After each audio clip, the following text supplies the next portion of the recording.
Ngikubingelele imbukeli lapha ekhaya. Igama le-channel uKama V with Prince Bekumndeni kaZulu. Ngicela mbukeli ungakhohlwa ukusubscribe, ushare, ulike, ucomment. Lokho nje kukhulu kabi kithi. Futhi uyobe usuyingxenye yomndeni. Namuhla ngizochaza ngento abaningi abantu asebechaze ngayo, kodwa ngithe nami hayi ake ngithi ukuchaza ngayo. Ngizochaza ukuthi liyini idlozi. Ngiphinde ngichaze ukuthi yini ithongo. Phinde ngichaze ukuthi yini isangoma.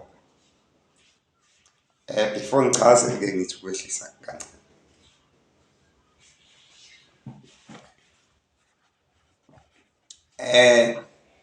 Ngizoqala ngedlozi. Idlozi umuntu ekade siphila naye. Wase eyashona. Mase shonile umuntu ngisho ukuthi uyingane noma mdala noma ushone waphuphuma ophuphuma eswini. Lo muntu ngoba akasekho emhlabeni usekweliphakade useyidlozi. And then it will depend ukuthi uyoba idlozi elihle noma elibi futhi liyaphenduka.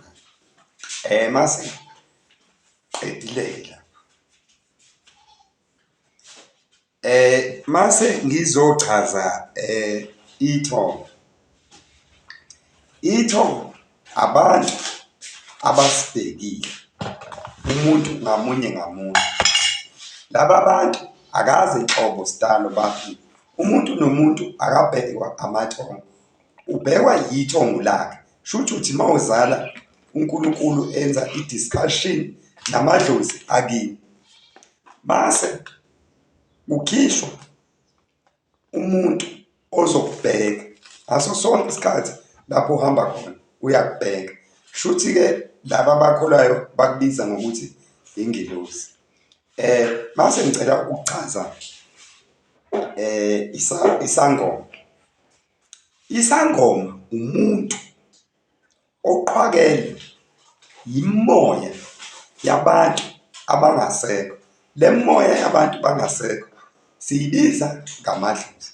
Shuthi umuntu ongenwe umoya wedlozi. Umuntu owayekade ephila mase kubuya ezoyirepresenta kulo muntu ophilayo. Shuthi mhlawumbe singasho ukuthi wahamba engakayiqedi irole yakhe empilweni. So ke usefuna ukuthi lona angene kuye ngoba kuthiwa ungene ubani ngaba amakhehla ngaba izalukazi. Usefuna ukuthi lona angene kuye emqhubekele ezenzele lezi zinto. Umdliwa ke ngicela ukungawuchazi into eclean nje leyo into yomdliwa ngoba abantu bathi idlozi elibi. Cha, nalo elakini liyaba umdliwa kodwa ngokuvamisekile ngeke kube umuntu okhulele ekhaya kini mhlambe ubelusa noma kukhona kwenzayo egcine ethathwa njengomuntu wakini. Makwenziwa izinto kushiswa impepho abe khona. Mase egcine naye sethathwa njengengane yaleka. Mangabe seshona futhi ephinde encwadi la ekhaya kwenziwe yonke into yomuntu oshonile wala ekhaya. Kwathi ke mangabe esebuya esethi uza kimi kanti akasuka wala ekhaya. Mase eba yidlozi elibi bese simbiza ngomdliwa. Siyabonga okwanamuhla. Ungakhohlwa umbukeli ukuthi usubscribe, ushare, ucomment. Nibe nosuku oluhle.